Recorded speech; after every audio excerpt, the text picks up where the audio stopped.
Welcome back to another reading and correcting with me, Kendar, the Tiger Writes, and Ty, the Tiger Supervisor. These are where I read a chapter from one of my stories and correct it as I go. If you want to listen to these live, it's every Tuesday morning, 8 a.m. Eastern Time on Twitch and YouTube. And if you want to support me, that is on my Patreon. Today we are doing chapter 23 of An Errant Dawn. Darius's and Greg's breathing is deep and are deep and steady. They are sleeping. Guards are patrolling around the building. The men who escaped the maze might have proven themselves capable, but aren't trusted yet. I open a window on the third floor. The guard working along the wall doesn't hear it. Along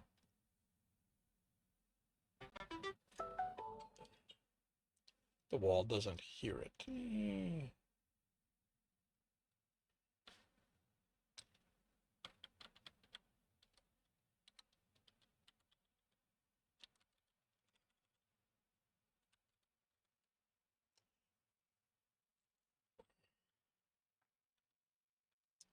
The guard below me, walking along the wall, doesn't hear it.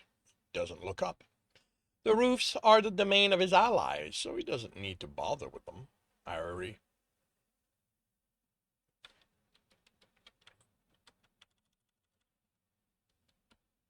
I hurry up and look at the city skyline. I see no indication of where the one I need is, and even if I remember his scent from our one encounter, it will take too long to locate it and then follow. What I need is a proper guide. Fortunately, I know how to get one to come to me. I jump to the next roof, the one after that, and a third without slowing. Between two buildings, I see a guard and hybrid patrolling. Neither look up. Neither looks up. As I leap off the fourth, I hear the follower I gained. Their steps aren't entirely quiet as they land, and the rumble of excitement lets me track their approach even once they move silently. They gain on me through the fifth and sixth roof, are close enough they can pounce on me as I reach its edge. Instead of jumping, I drop between the buildings and grab at the fire escape to stop my fall. I watch as they drop to the ground, reshaping themselves so often to soften the landing. Their red eyes look up as I climb onto the metal landing, bright with annoyance and anger. I put a foot on the railing and jump to the facing building and run. A human would sound the alarm, tell the others where I am, look for to predict my path, block it. A demon likes to hunt. When I reach the edge of the roof, I pause to look over my shoulder. They appear.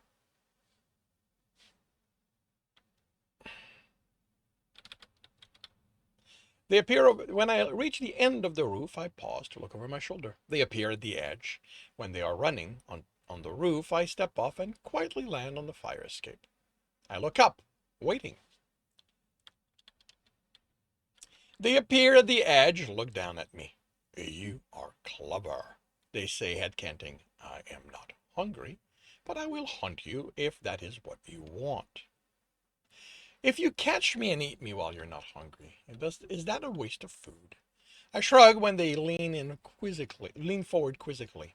I've only had to hunt demons who were hungry and suffering from hunger madness before. I hunt you. I wait.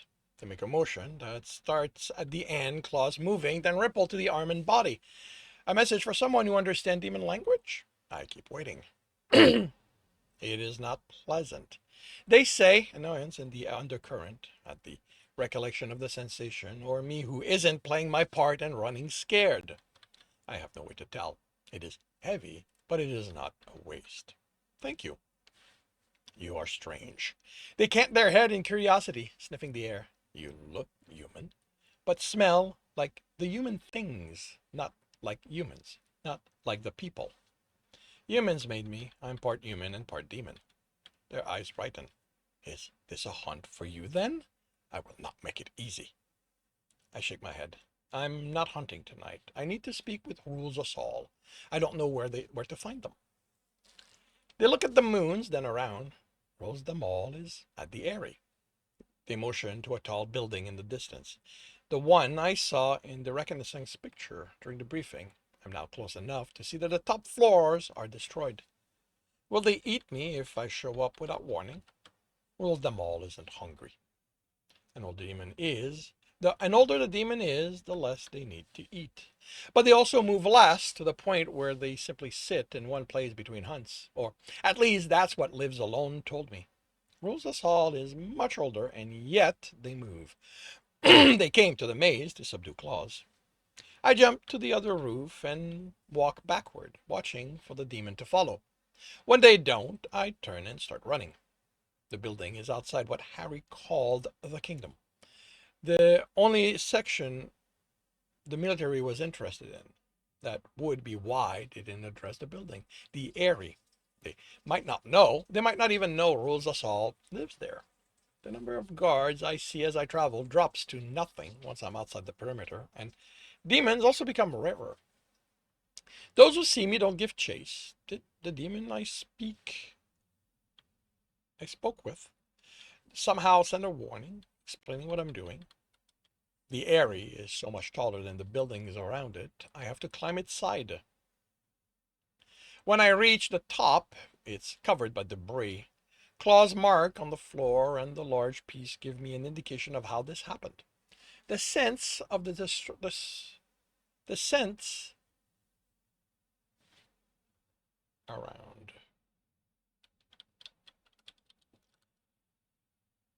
The destructions are a few years old. A wall is still standing in the center, and as I approach, Rules Assault's scent grows stronger. With the demon I speak with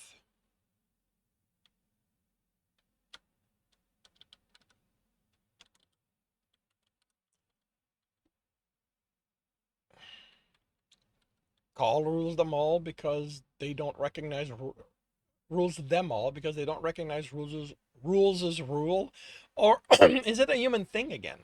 Something they say to make a point with humans and not among themselves. I walk around the wall, and part of the side is also standing. When I pass it, I see there is another wall opposite it, forming a room taking a quarter of the floor space. I stop at the impact of a rumble, acknowledgement, warning, amusement. When I don't hear motion, I approach the approaching claws. I speak, keeping in mind what claws said. I don't know how to enter with respect. I don't have the language for it. Then just enter. The voice is deep and carries a sense of being tired. I realize it's in the word's undertone.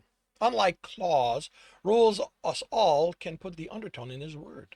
Is it something they do consciously or something that comes with their advanced age? I step around the wall. The room also lacks a roof. Debris litter this part of the floor too.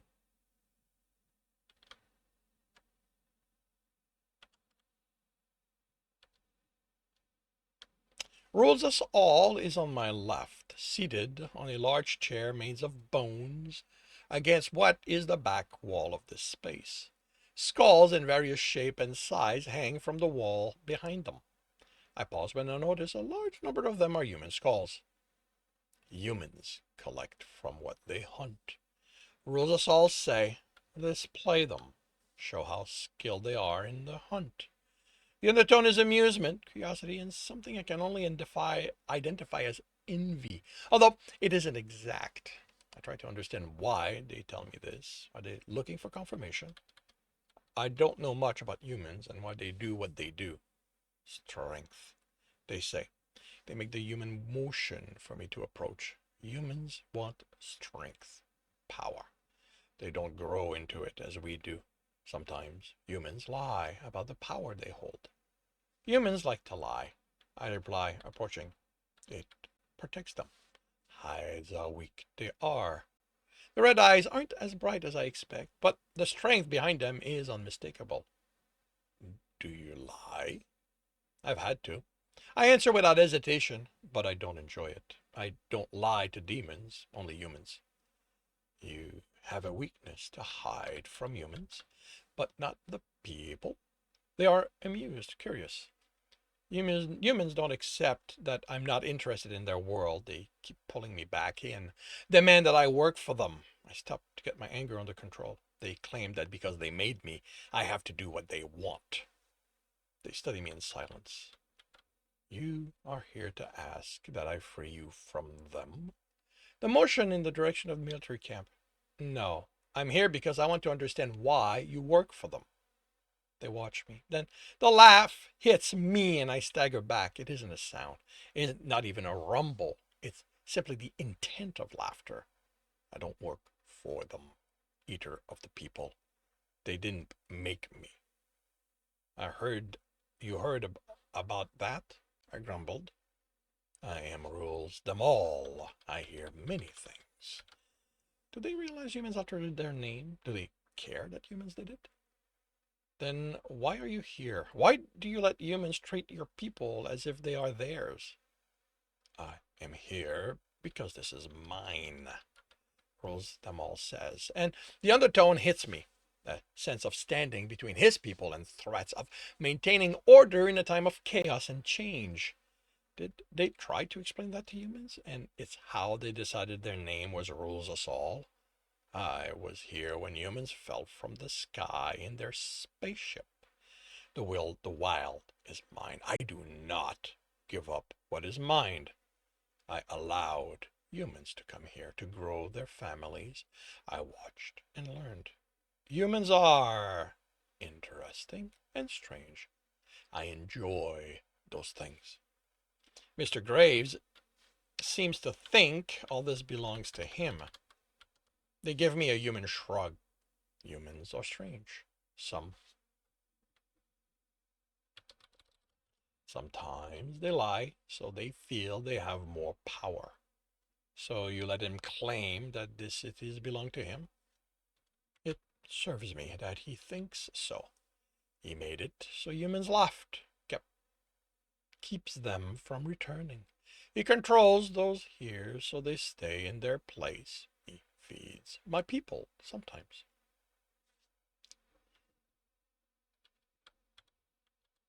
So rule them all isn't infallible. Mr. Graves claims he made people leave, and they believed him. They might not know how about the sickness. If I tell them they were lied to, will they care? They know humans do it, seem to make use of it. Will enraging this demon help me? No, it won't. Do you know what he plans to do with his father? Use a soulstone, part of your people, to make him into a hybrid? I touched the one in my pocket. I know what I must do with it, but the undertone from Rules Them All speaks of deep caring, and I worry I'll enrage them if risk it was their child or a child of one of their children. Protects seems to care about the entirety of his family. Is every demon here related to Rules Them All? Matthew, they say, then trail off, reminiscing, I think Jason calls it. And I realize the undertone might not be about the dead demon. I watched him grow. Humans have short lives, and they fight to keep them.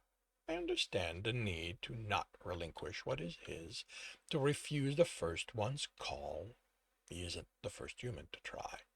If Matthew succeeds, I will welcome him, and we will hunt together, claim more of the wild. Claim?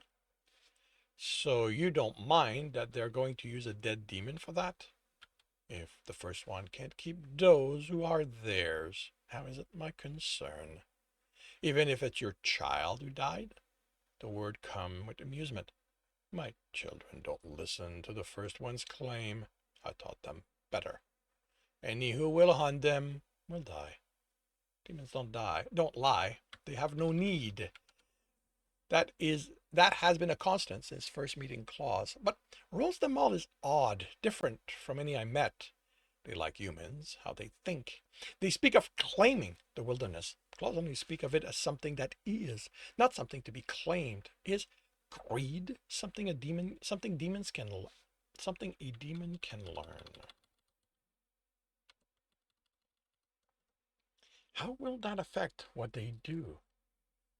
If I take something Mr. Graves claims as his, will you consider that I'm taking it from you?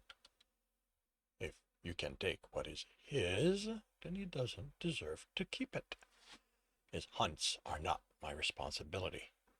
Then why did you stop us from leaving? Your parent intruded on what is mine. Unlike you, claws in the dark can show me respect, but didn't do so. I don't suffer intrusions lightly. I should have added his bones to my wall, but Jimmy asked me not to. He said it would anger you. They leaned forward, their curiosity palpable. Would it have? The question distracts me from working out who Jimmy is. How would I have reacted to death, to Claw's death at Rules Them All's hand? I haven't spent that much time with him, but I've always known he was there, somewhere in the wilderness. What would it be like to know he was gone? The thought makes me uncomfortable. It isn't the anger I felt when I learned about the lie, but similar. I think it would have. And what would you do about it? I can't take on Rules Them All. I know that, and yet I don't know. Humans are quick to anger and act rashly, they say, leaning back into their seat of bones.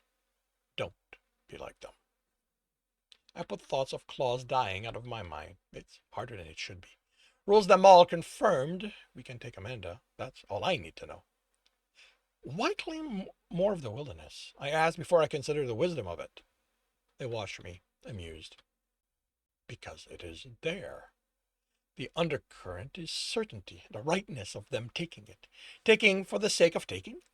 The confusion I feel shows because they laugh in the human way.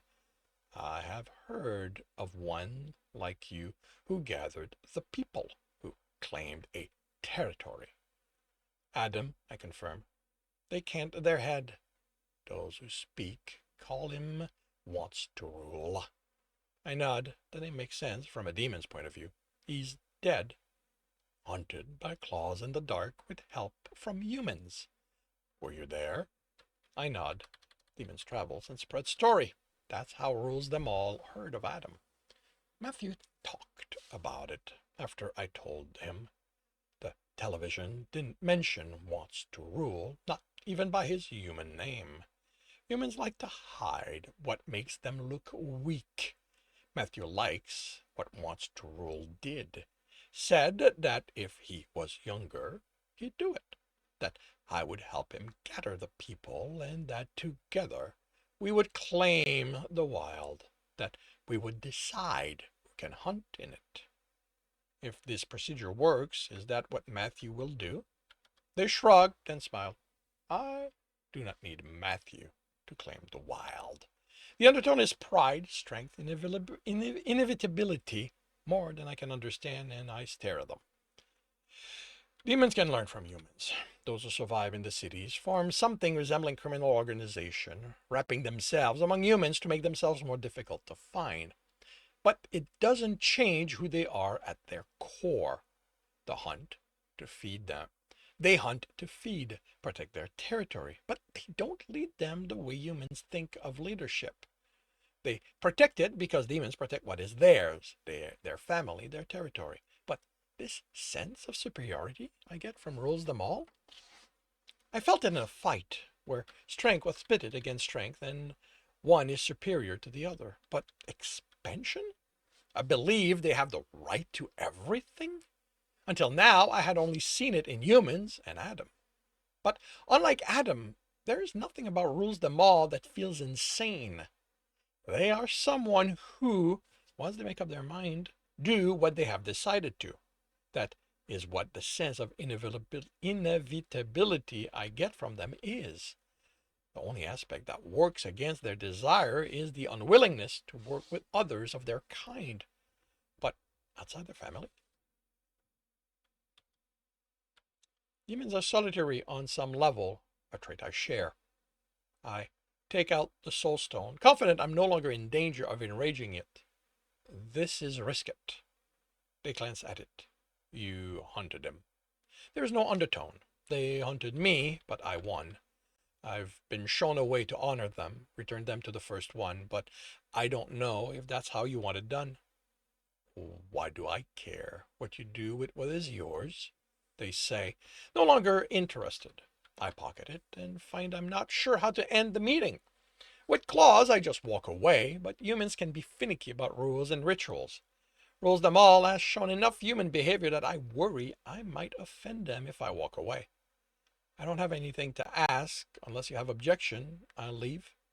The amusement comes on the soft rumble, then comes the human gesture showing me away. I walk to the edge of the building. Now that rules them all isn't an issue in taking Amanda, all that's needed is for me and Humbert to free his soldier, make our way through the city to Amanda's lab, fight whatever human, hybrid, and demon protector, and fight our way out of the city.